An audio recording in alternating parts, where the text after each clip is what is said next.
An ex-UFC fighter takes a job as a bouncer at a Florida Keys roadhouse, only to discover that this paradise is not all it seems. Welcome back to Movies Explained. Today's film is a crime thriller from 2024 titled Roadhouse. The movie opens with Carter Ford in the middle of a wild bar brawl, showcasing his skills and taking down his rival like a boss. Meanwhile, there's a woman named Frankie on the hunt for Carter, asking around the bar like a detective on a mission. The bartender points her in Carter's direction, and she's hoping he's the one she's been searching for. Outside, there's this shady character lounging in his car, eyeing the scene. Carter's on a winning streak, racking up victory after victory. But then, out of the blue, Mr. Mystery Man decides to step into the ring, revealing himself as Elwood Dalton, a legendary UFC fighter. Carter's face goes pale as a sheet. He knows this dude means trouble. He quickly leaves the ring, muttering about how Dalton's that guy. As Dalton leaves the bar, a man with a knife demands money from him, but Dalton is not afraid. He stands his ground doing what he's good at, and the guy bolts like he's seen a ghost. Frankie catches up to Dalton, teasing him about his sneaky tactics in the ring. But Dalton's got bigger things on his mind, like patching up the stab wound he just acquired. Turns out, Frankie's got her own set of problems. Her roadhouse is a magnet for troublemakers, and her bouncers can't handle the heat. She needs someone tough to clean up the mess, and she's willing to pay big bucks. Dalton suggests she talk to Carter, but Frankie insists he consider her offer, giving him her phone number before he leaves town. Later on, Dalton was catching some Z's in his car at a gas station, minding his own business, when a cop tapped on his window and told him to leave. Dalton hit the road, but then something dark crossed his mind. He pulled over onto some train tracks, thinking about ending it all. But at the last second, he had a change of heart and tried to move his car. However, it was too late. The train smashed into the back of his car, jolting him awake and making him rethink turning down Frankie's job offer. Next thing you know, Dalton was cruising down to the Florida Keys. He rolled into town and was greeted by Charlie, a spunky kid who co-owned Glass Keys bookstore. She was all about this famous tree called Fred, smack dab in the middle of the 7-mile bridge. Dalton was clueless, but Charlie hooked him up with a book all about Fred for the tourists.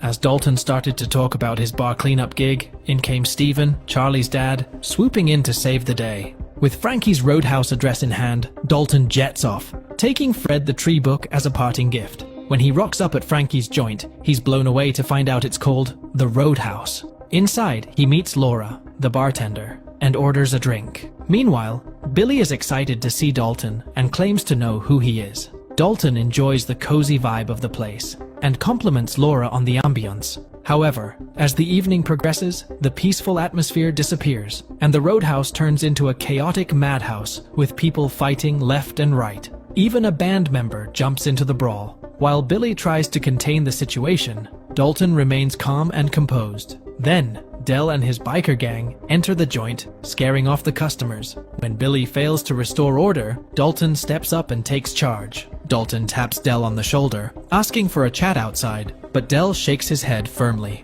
Undeterred, Dalton makes his way towards their bikes with a determined stride. Concerned, Del and his friends hurry after him, intent on preventing any trouble. But when Del stands his ground, insisting on a fight, Dalton gives them every chance to back down gracefully. Yet, when Del remains stubborn, Dalton's patience wears thin, and he unleashes a flurry of slaps, leaving them stunned. Still, Dalton urges them to retreat as victors, but Del's refusal only provokes Dalton's fury, and in a matter of moments, he has them all nursing injuries. Once the scuffle is over, Dalton doesn't hesitate to assist Del and his friends, arranging for Frankie's car to take them to the hospital. As he emerges from the medical facility, he is intercepted by a disapproving doctor named Ellie. She frowns upon the group's antics and threatens to involve the police. Dalton, however, merely chuckles, claiming that law enforcement rarely pays attention to his kind in their neighborhood. Ellie's demeanor softens as she tends to Dalton's wounds, striking up a conversation about his fighting history. Dalton shrugs off the notion of winning fights, claiming that there are no true victors in such contests. After administering antibiotics and offering a word of advice, Dalton says thanks and goodbye to Ellie. Outside, 3 suspicious figures can be seen keeping tabs on him. Back at the roadhouse, Frankie compensates Dalton for his week's work, and their casual conversation takes a more serious turn. Dalton admires the beauty of the bar, prompting Frankie to reflect on its significance to many patrons. She mentions a nearby hotel, but Dalton prefers the idea of staying on a boat, which happens to be owned by Frankie herself.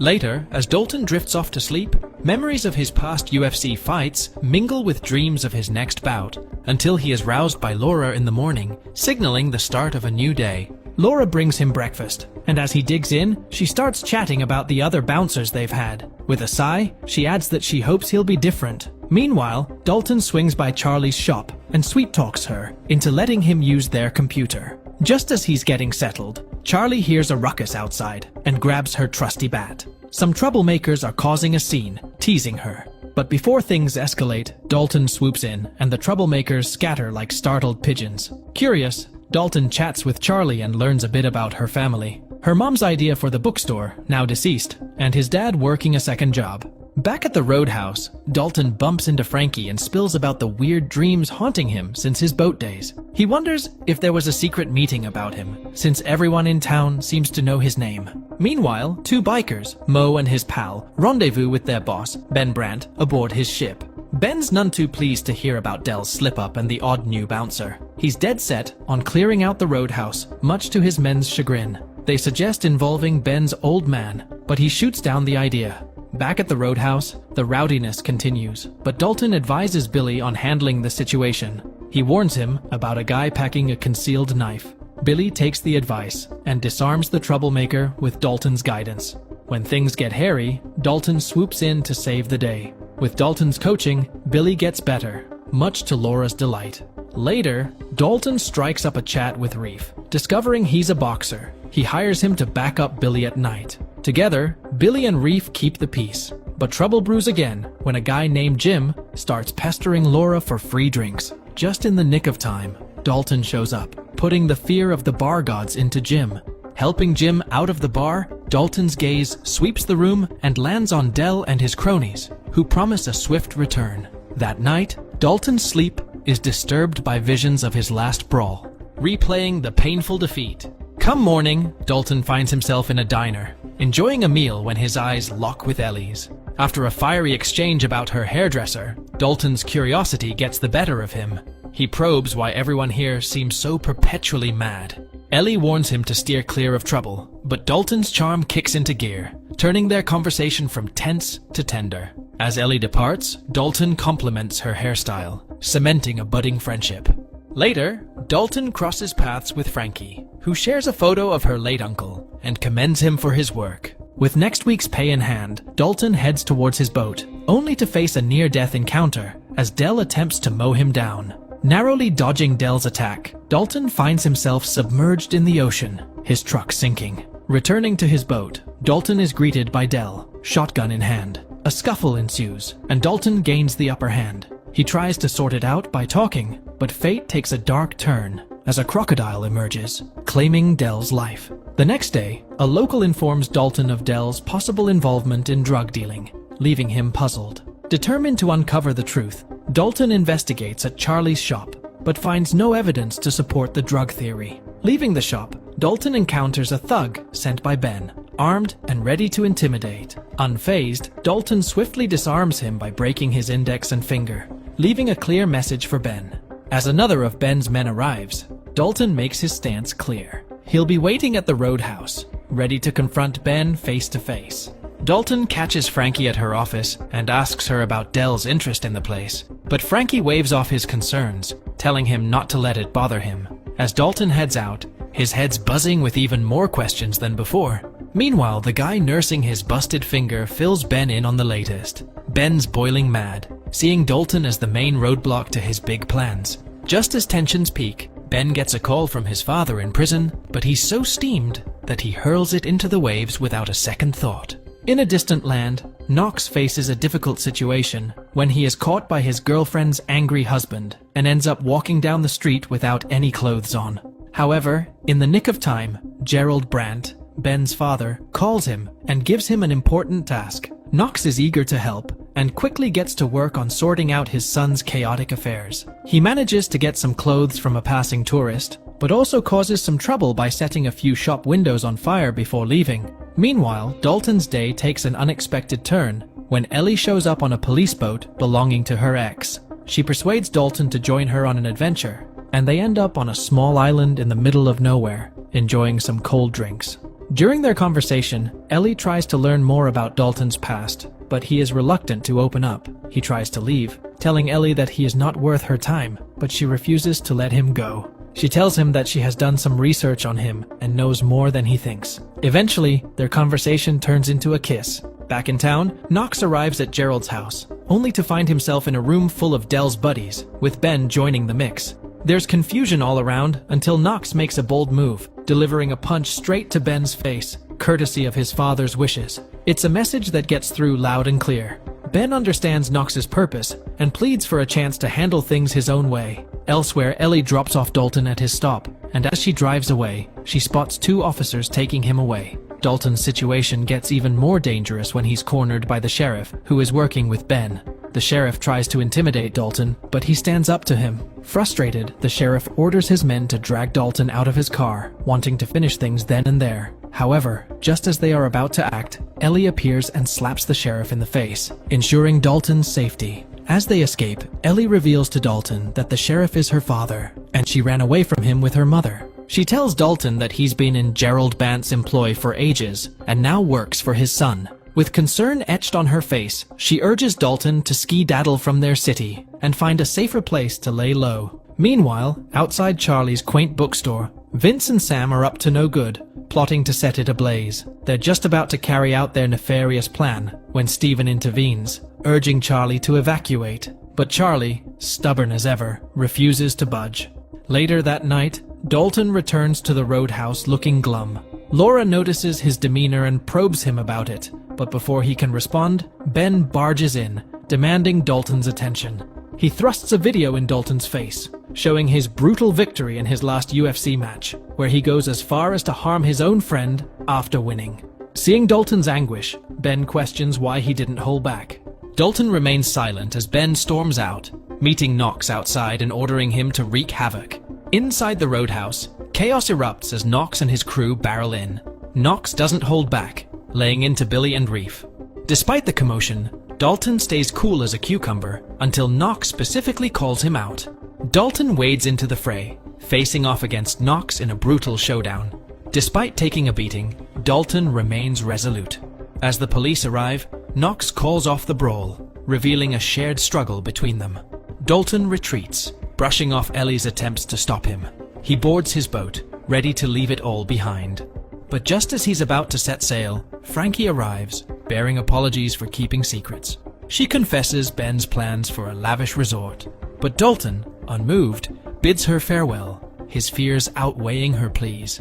Meanwhile, Ben receives some unsettling news. Knox failed to carry out their plan to eliminate Dalton. To make matters worse, the wrong cops showed up, throwing a wrench in their scheme.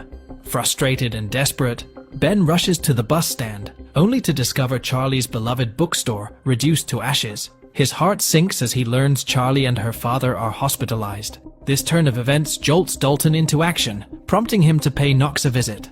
Arriving at Knox's place, Dalton finds Vince lurking alone. Confirming Vince's role in the bookstore fire, Dalton swiftly takes matters into his own hands, breaking Vince's hyoid bone when he tries to strike. As Vince writhes in agony in the pool, Dalton confronts the darkness within himself, acknowledging his fear when pushed to the edge. With Vince's lifeless body loaded into his truck, Dalton's attention shifts to Mo, who stumbles upon the scene. Offering Mo a chance at escape, Dalton learns crucial information. Ben's ill-gotten money will arrive at dawn, with Mo providing the location. Later that night, Dalton is haunted by memories of his violent past, grappling with regret as he kills his friend in his final fight. Morning breaks and Dalton springs into action, ambushing the deputy tasked with handling Ben's dirty money. With deft precision, Dalton redirects the funds onto a boat, sending it sailing away. But Dalton isn't finished yet. He turns the deputy's own gun against Vince, framing him for Vince's murder. As the deputy begins to regain consciousness, Dalton swiftly silences him, revealing a chilling knowledge of the precise force needed to erase short-term memory. Dalton's in the middle of stacking explosives when the sheriff bursts onto the scene, Desperate for help, he spills the beans. Ben's nabbed Ellie, and he's demanding cash to let her go. At first, Dalton plays dumb about the money, but the sheriff drops a bombshell. The deputy spilled the beans. With Ellie's safety on the line, Dalton reluctantly agrees to pitch in, demanding to know where they're meeting. Once the sheriff splits, Dalton swipes Dex's boat, despite Dex's pleas to handle it with care. Meanwhile, Knox returns home to an eerie silence. Cut to Dalton's arrival at Ben's boat, where he's greeted by Sam. Sam's quick to inform him that Ben won't be pleased, especially since Dalton's arrived empty-handed. A joke from Dalton earns him a punch in the face from Sam. Inside, Dalton confronts Ben and the sheriff, smelling a rat with the sheriff's involvement. But Sheriff's got a trick up his sleeve. Turns out, it was all a bluff, and Ellie's safe. Ben, however, stirs the pot, claiming responsibility for Ellie's disappearance, sending the sheriff into a rage. But Ben's quick to soothe him, talking about his own ambitions. With no cash in sight, Ben orders Sam to rough up Dalton, threatening Ellie's safety. Just as tensions peak, Knox's boat pulls up, distracting them all. Dalton seizes the moment, setting off the boat's hidden explosives. The explosion rocks them all, but Dalton shakes it off, determined to find Ellie before it's too late. Ellie's desperately clawing at the glass as Dalton rushes to her side. Just as a gunman takes aim, the window shatters, granting them a narrow escape. They burst out into the open, with Dalton urging Ellie onto a boat, promising to follow soon. But their troubles aren't over yet. As Dalton grapples with their assailant, Knox joins the fray, using his boat as a weapon. Dalton manages to turn the tables, tossing their attacker into Knox's boat. Meanwhile, Ellie leaps onto another boat, only to find Ben waiting for her. He lashes out, but Ellie fights back, forcing him to flee with her aboard. Back on the water, Dalton wrestles Knox for control, eventually gaining the upper hand and sending Knox plunging into the depths. But Knox isn't done yet. He clings to a rope, determined to pursue Dalton. Just then, Dalton spots Ben bearing down on them. With quick reflexes, he leaps onto Ben's boat, ready to settle the score. But Ellie warns him of an impending collision with the roadhouse. Thinking fast, she urges Dalton to jump clear. As their boats collide with the building, Ben is sent flying onto the roof, while Knox swims to safety and commandeers a passing car. Meanwhile, Dalton instructs Ellie to stay put as he confronts Ben. Ben tries to skewer Dalton with a fishing spear, but Dalton's fury knows no bounds. He incapacitates Ben, first breaking his back, then his nose, before raining down blows upon him. But before he can finish the job, Knox crashes into the scene, igniting a brutal showdown. In a fierce battle, Dalton and Knox prove evenly matched, but Knox gains the upper hand, driving a wooden shard into Dalton's kidney, weakening him. Just as Knox prepares to deliver the final blow, Ben intervenes, ordering Knox to fulfill his duty. But Knox has other plans, dispatching Ben before turning his attention back to Dalton. As he turns towards Dalton, he hesitates, then plunges the wooden pieces into him multiple times, ending Knox's life then and there. With Knox gone, Ellie emerges, and Walton, feeling remorseful, apologizes to her. The sheriff arrives, urging Dalton to leave immediately, promising to handle the aftermath. Amidst the chaos, Frankie and her crew return to the roadhouse, hopeful for a fresh start. Their optimism grows as a customer walks in, hinting at a potential turnaround. Days pass, and Dalton prepares to depart. Charlie implores him to stay, but Dalton, rejecting any hero status, insists on leaving. Stephen returns to his shop to find a mysterious box containing Ben's money and Dalton's book, Fred the Tree. Before he can react, Dalton's bus pulls away, leaving Stephen crestfallen. Billy watches the bus depart, feeling melancholy, but Reef uplifts him, encouraging resilience. Meanwhile, Dalton bids farewell to the city, closing the chapter as the movie draws to a close. Thanks for watching. Like and subscribe for more videos.